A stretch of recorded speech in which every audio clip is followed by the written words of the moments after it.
Wuthering Heights, written by Emily Bronte. Many students love it, many students hate it. Hi, I'm Nicolas Cardenas, and today I'll be your literary analyst.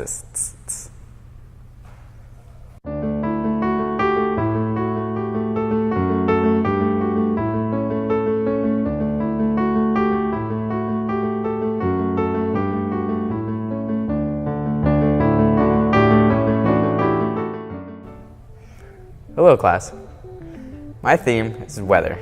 Weather is a very important and imperative theme in Wuthering Heights. In the beginning of the novel, weather sets the whole mood of the book.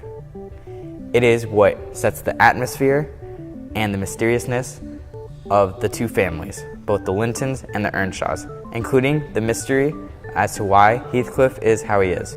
The reason why I specifically chose weather under the branch of elemental forces is because it is the most predominant element that is encompassed in the theme throughout the novel, but that shouldn't undermine the importance of the other elemental forces that fire, earth, and air have.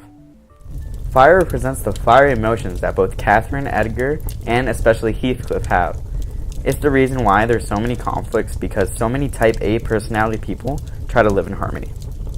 Earth can represent the moors, that which Catherine is fascinated by, and it unites the two families in 2 instances, and even 3, including Mr. Lockwood's encounter. Air, as well as Earth, represents how both families are forced to live and breathe on a common planet, even though conflicts occur anyway.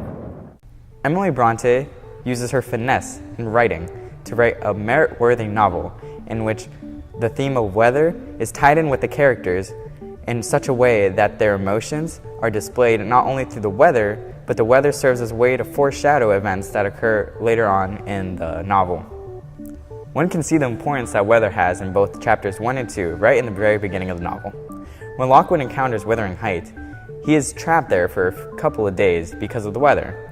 If it wasn't so much for the heavy snow, the whole outer envelope of the story would not occur, therefore there would be no novel. The cold, windy, and snowy weather of the moors not only serves as a way to set the mood for the beginning of the novel, but also shows the animosity between the characters.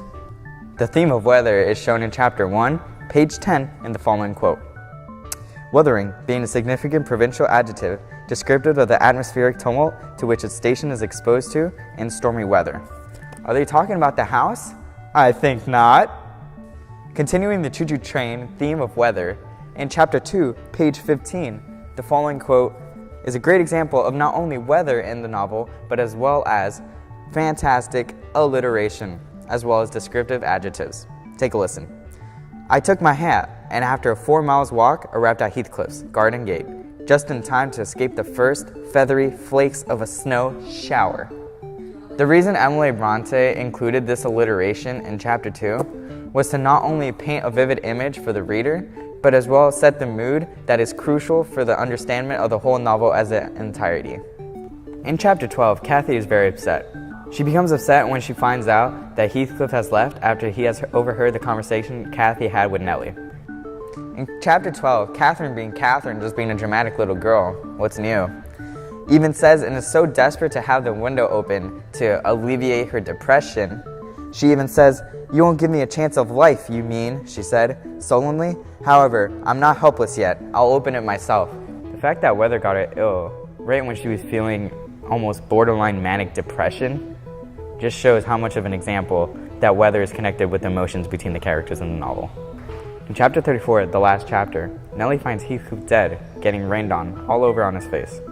Since bad weather is always synonymous with characters' emotions, especially sadness, this shows how Heathcliff died, perhaps being upset or not content with his life. The reason how my theme of weather ties in with the whole meaning of the book as a whole is in the following way. Weather is a natural force that cannot be stopped. Revenge, being a natural emotion of humans, is another thing that can't ever be stopped. Heathcliff is a revengeful individual, and so naturally he will suffer the consequences that comes upon when an individual is revengeful. Since weather can't be stopped, as well as revenge, his downcome was inevitable. That's why one should learn from his experiences as well as your own as to why revenge is not a good thing for you. The weather in the book re-emphasizes the emotions felt of the characters in situations that which we as ordinary people may not encounter. So it just reinforces the feelings that they have to better connect the reader, me, to the characters of the book. Thank you for your attention, and I hope you fully understand the theme of weather in Emily Bronte's Wuthering Heights. And if not, you always have Spark Notes. As for next time, I'm Nicolas Cardenas.